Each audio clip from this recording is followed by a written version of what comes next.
The stars of Dr. Quinn Medicine Woman experienced a memorable 6-year run on network television. When asked to choose their favorites, the cast each had moments that stood out, especially the good doctor. I think Washita was very, very strong.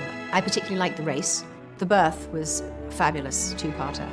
The wedding one was wonderful. When we did the one with Barbara Babcock about breast cancer and how she didn't want to have her breast removed. I think, the one about the burning of the books, I think that was a really, really important episode. For co-star Joe Lando, the show's finest hour was also its first. I think the pilot kind of really set the standard of what the show was going to be, who these people were, who they really fighting, for or against. I think that was the best and finest hour. And I think every show after that tried to rise up to that level of excellence. It was quintessential Dr. Quinn. Nobody does it better, and still holds up. Chad Allen recalls his favorite was as controversial as it was creative. Beth wrote an episode about Walt Whitman coming to town that touched on the issue of homosexuality and acceptance of all people. Cheyenne believe that some folks are like that naturally. Hey, Emma, man-woman's what they call them. They're respected just like every other member of the tribe. It was not considered by many to be in the vein of what Dr. Quinn was about, family values. But Beth Sullivan and those of us on the show understood that our definition of family values extended beyond simply traditional ideas, and that it was about love, and that love was about acceptance. Well, Mr. Whitman's poems ask us to look at certain things in a new way. What's wrong with that? Nothing. It's just that sometimes people are afraid of new ideas. It was very important to her to make that episode. It was very important to me that episode get made. True to form, Orson Bean's choice scored high with all the cast and crew. We actually had to play baseball. Well, we got so into baseball that we were playing baseball during the lunch hour. We played baseball all day in the show, and when we were off, we were playing baseball, and the little kids had their own baseball team going, and we just became baseball crazy that week. It was so much fun.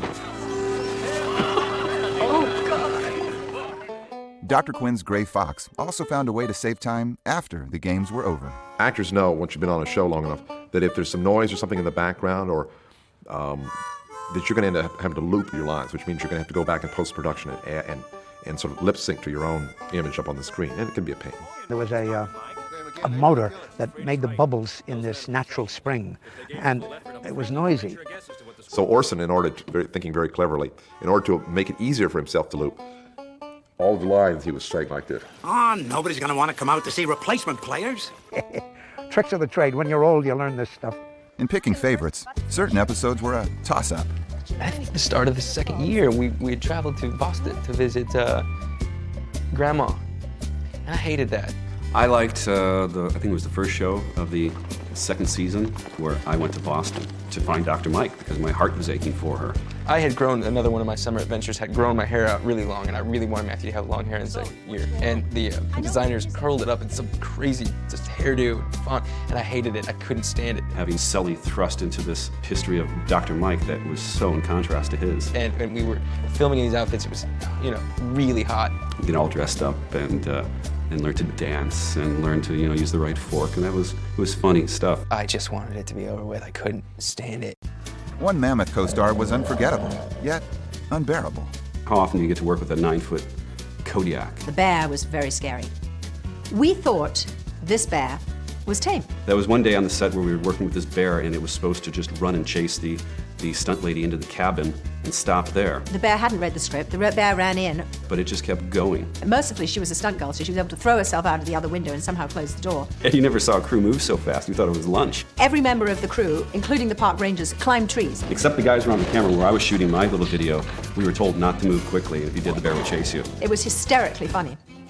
During his favorite animal scene, Orson encountered a slightly more civilized beast.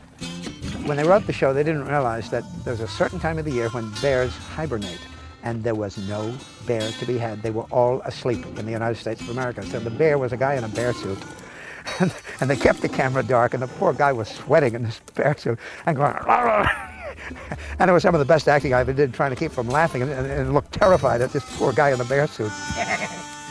They had a couple of stock shots for the long shots, but the frightening animal was a guy in a rather moth-eaten bear suit. And which high-flying episode got under everyone's skin? I know the answer. The circus show. I spent a lot of time hanging upside down. Probably the dumbest one was the one where we became circus performers. The death-defying trapeze! I didn't buy the story, and I didn't buy the girl with the webbed fingers who was in the thing. And I'm reading this thing, and I said, I am what? I am on a flying trapeze. Are you unaware of the fact that I flunked gymnastics because I just have absolutely no upper body strength at all, and I can't, for my life, hang on to anything? And I'm afraid of heights. So high. You ready? No. I mean, where did you get this crazy idea? The most amazing thing with me is you can get me to do things that Jane Seymour was terrified of doing. But once I get up there and I put myself into character, for some reason that character was capable of doing it. So I did fly on that flying trapeze, and it terrified me. But when they said, action, that's it. Orson found even the memory of another show to be painful. My unfavorite episode was one in which I'm going somewhere in my wagon and I have an accident and I break my leg, and Sully has to rescue me. I put my arm around him and I'm limping on my one leg. Well, we shot it for days, and we shot it with scene after scene of me limping on the one leg, and it really hurt my leg, and I wound up having to have an operation on my knee. I mean, I'm going to be 75 next month, and I should have bad knees, but I don't. I gave all for my art. Dr. Quinn's most memorable subjects required delicate treatment, none more so than when the town received a visit from the KKK. I just remember that particular episode about the KKK being really good, and I thought the way we handled that and the way the actors played that was just beautiful. Now you can live here. No! No! It was, sometimes tough to do some of these shows because they were so much like still the way people act today towards one another. That hasn't changed. People still hate people for stupid reasons. The incendiary topic also evoked powerful feelings on the part of the actors with respect to their characters. After I found out that the Ku Klux Klan had beaten Robert E., who was the guy around the blacksmith, shot my friend, after they had beaten him, they had me stay in this organization. And I said, there's no way, citing Horace's background, that he would ever do anything like that. He would stay in an organization like that.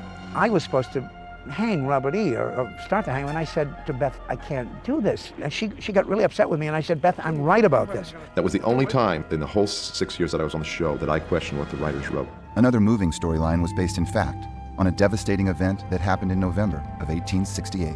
A lot of the crimes that we committed on Native American people were shown in a very human way, and you suddenly realize now we understand how inhuman we were. And the massacre that took place at Washita, I think something like 900 Indians were killed. These were Native American people we knew, we loved them. Oh my gosh, those are our friends. They were on our TV every week, and now they're dead. We rode in, and it was after they had burned the sets and put out the extras, and to see that many bodies and to see that kind of carnage, it kind of struck you. When is the killing going to stop? Did you not see what's before you? It is finished. We had our own genocide going there, and I think that was dealt with in a really, really good way. While critics can debate moments both high and low, Dr. Quinn, Medicine Woman, will long be remembered as a fan favorite and a special time for the cast and crew. This is a very, very close group of people. We really went through a lot, all of us. We worked such intense hours that this was our life. And when we go back to Paramount Ranch and we walk around there, there's tears in our eyes because they've torn down some of our favorite places, and it's full of wonderful memories.